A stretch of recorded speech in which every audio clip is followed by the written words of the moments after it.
Il n'a donc plus accès aux moyens d'existence nécessaires.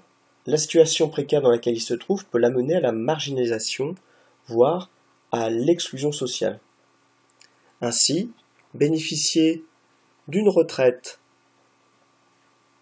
par exemple, ou d'indemnités journalières en cas d'arrêt maladie, permettent à l'individu de bénéficier d'un revenu de remplacement. On appelle ça un revenu de remplacement puisqu'il remplace le salaire, qui va lui permettre de continuer à accéder à des besoins fondamentaux, comme s'alimenter, payer son loyer.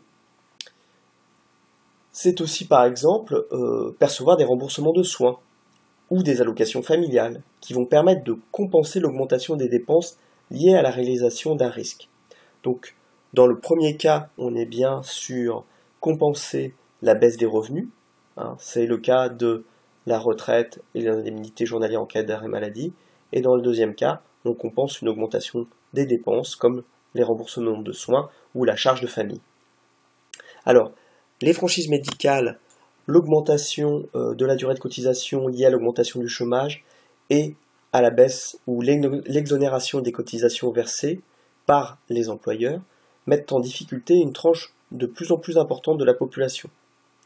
Pourtant, la protection sociale est source de richesse car elle limite les inégalités en redistribuant les ressources financières et elle maintient du pouvoir d'achat.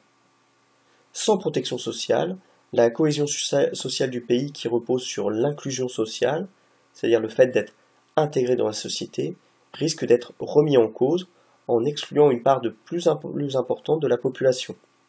Cela favorisera les inégalités sociales et cela va remettre en cause les principes fondamentaux de notre société. Donc là, on voit bien ici que la protection sociale permet de maintenir la cohésion sociale en favorisant, on vient de le dire, cette inclusion sociale, en luttant contre les inégalités.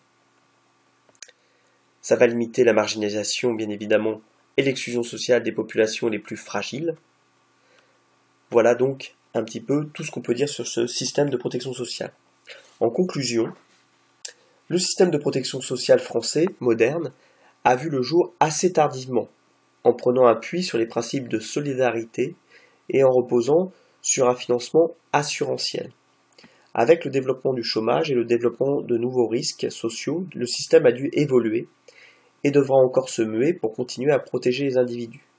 On le voit aujourd'hui, la création de l'assurance chômage, qui est un petit peu ancienne, puisqu'on l'a vu, ça date de 1958, mais plus récemment le RMI, encore plus récemment le RSA, la CMU qui aujourd'hui s'appelle PUMA, ou encore une autre prestation dont on parle moins actuellement, c'est l'APA, l'allocation personnalisée d'autonomie pour les personnes âgées.